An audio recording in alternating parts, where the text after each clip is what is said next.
Добрый вечер, мы на набережной, в кафе «Пингвин». И здесь у нас единичный пикет.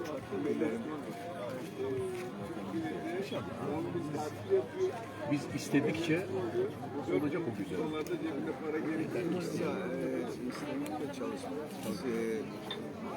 Çalışılmadı sadece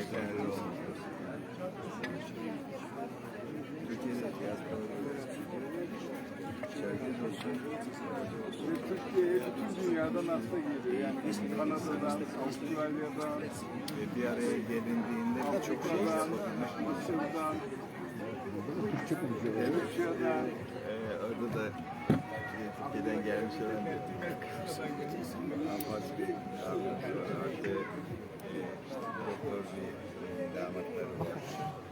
Profesörmüş.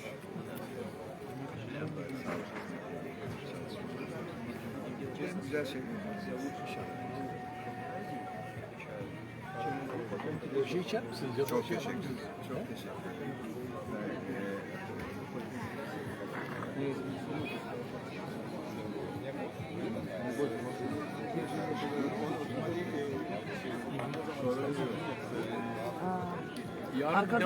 Здесь у нас Исаак Кушха, репатриант, который проживает в Абхазии, гражданин Абхазии, сел на пикет. Совершенно не зависит от оппозиции, мы к этому не имеем отношения. Для нас это новость. Но вот я поторопилась прийти на берег и немножко заснять. Сюда подходят к нему люди, общаются с ним, и он говорит о своих намерениях.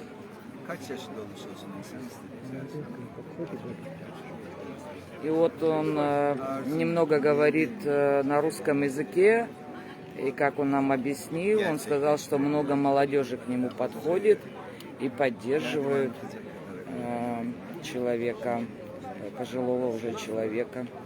Прошу прощения, если что-то не так сказала. Но для нас это удивление. Спасибо ему огромное.